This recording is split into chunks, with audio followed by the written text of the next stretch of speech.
మార్చడం వల్ల నిరసనలు వ్యక్తం అవుతాయి. ఇప్పుడు ఆర్కే అనుచరులు ఇప్పుడు నిరసన వ్యక్తం చేస్తా ఉన్నారు రోడ్డు మీద. దీన్ని వైసీపీ ఎలా హ్యాండిల్ చేస్తుంది? ఇది మామూలుగా ఎవరికైనా ఫస్ట్ రియాక్షన్ వచ్చినప్పుడు ఏదైతే ఉంటుందో కొంచెం నచ్చ చెప్పడము, ఇంకో రకంగా చేయడము, ఒక వ్యక్తి కోసమో వ్యక్తుల కోసమో ఉండదు. ఇంక్లూడింగ్ ఇక్కడ ఉండే వాళ్ళతో సహా ఇంకోదైనా పొలిటికల్ పార్టీ నడుస్తున్నప్పుడు ఆ జర్నీలో ఎవరైనా మనస్తాపం చెంది ఇదైతే వాళ్ళు కూర్చోబెట్టి మాట్లాడే ప్రక్రియ అయితే ఉందో ముందు మాట్లాడడము, అయిన తర్వాత ఎందుకు చేశామో ఎక్స్ప్లెయిన్ చేయడం, ఇది ఇంటర్నల్ గా జరిగే ప్రాసెస్ కంటిన్యూస్ జరుగుతూ ఉంటుంది.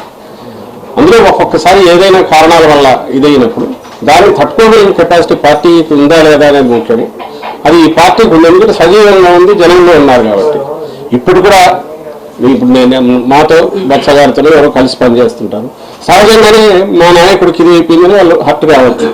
వచ్చిన రియాక్షన్ కూర్చోబెట్టి మళ్ళీ సర్ది చెప్తాం. అల్టిమేట్ అందరి గోల్ ఈ ప్రభుత్వం మళ్ళీ ఇంకా మరి మంచి మెరుగైన మెజారిటీతో అధికారంలోకి రావాలి, జగన్మోహన్ రెడ్డి గారు మళ్ళీ ముఖ్యమంత్రి కావాలి, రాష్ట్ర ప్రజల ఆకాంక్షలు ఏదైనా తీర్చగలగాలి అనేది ఉంది. కాబట్టి ఇందులో అపోహలు ఏమంటే వాడు తొలగించే ప్రయత్నం చేస్తాం. ఒకవేళ కుదరని పక్షంలో ఉన్నదాంతో తీసుకుని కొత్త బలం నిర్మించుకుంటూ పోతాం. ఇది సహజంగా జరిగేది. కావచ్చు, మేరకు నాగార్జున, ఆదిమూలపు సురేష్ అంటే వీళ్ళు ఆయా నియోజకవర్గాల్లో గెలిచే అవకాశం లేదని పక్క నియోజకవర్గాలు గెలిచే అవకాశం లేదని కాదు, ఇక్కడ తప్పకుండా గెలుస్తారని. ఇక్కడ దీంతో పాటు మెరుగు ఇంతకుముందు రాష్ట్రం చెప్పారు కదా, మరింత మెరుగైన కోసం చేంజెస్ చేసుకుంటున్నారు.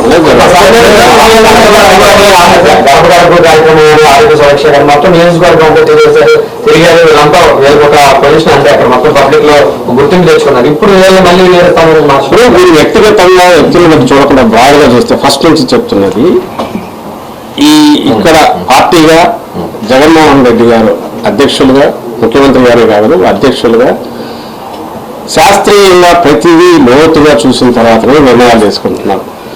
పైపైన పొలిటికింగ్ కోసమో ఏదో ఇమ్మీడియట్ ఒక సెన్సేషనల్ అయిన కోసం ఆయన ఎప్పుడు ఇంతవరకు చేయలే. మీరు గతంలో చూసినాడు, ఇప్పుడు జరుగుతుంది. ఇందులో ఏది దాచిపెట్టుకునేది లేదు. మీ పత్రికల్లో మీడియాలోనే వచ్చినవి ఉన్నాయి. ఆయన ఓపెన్ గా లెజిస్లేచర్ పార్టీ మీటింగ్ లో కానీ, శాసనసభ్యులు మీ గడప గడపకు చెప్పిన కార్యక్రమాలు రివ్యూల్లో కానీ ఓపెన్ గా చెప్తున్నారు. ఫస్ట్ గవర్నమెంట్ అత్యధిక స్థానాలతో గెలవాలి, మళ్ళీ ప్రజలకు సేవ చేసే భాగ్యం కలగాలి. కాబట్టి మీరు వెళ్ళండి, రివ్యూలు జరుగుతుంటాయి, పర్ఫార్మెన్స్ ఇంకా బాగా బెటర్గా ఎక్కడైనా ఉపయోగించుకోవాలి, దాన్ని బట్టి మార్పులు జరుగుతుంటాయి, అన్నిటికీ ప్రిపేర్ కాలేదు. బట్ ఏదైనా సరే మనమంతా ఒక టీం. ఎట్లా ఉన్నా మీరు సేవలు ఇంకో రకంగా వాడుకున్నా మనమంతా ఒక టీం నడుస్తాం, మీరు అర్థం చేసుకోండి అని చెప్పారు.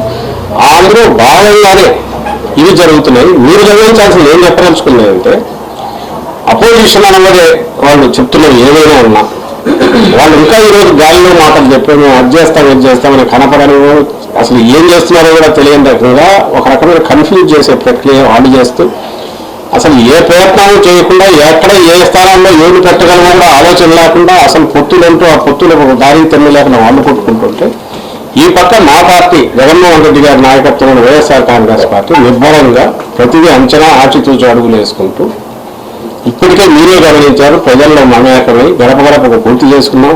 ప్రజలకు సంబంధించిన కార్యక్రమాలు అవుట్ రీచ్ ప్రోగ్రాంలు కంటిన్యూస్ జరుగుతున్నాయి. అందులో భాగంగా రివ్యూలు చేసుకుంటున్నారు, సర్వేలు జరుగుతున్నాయి.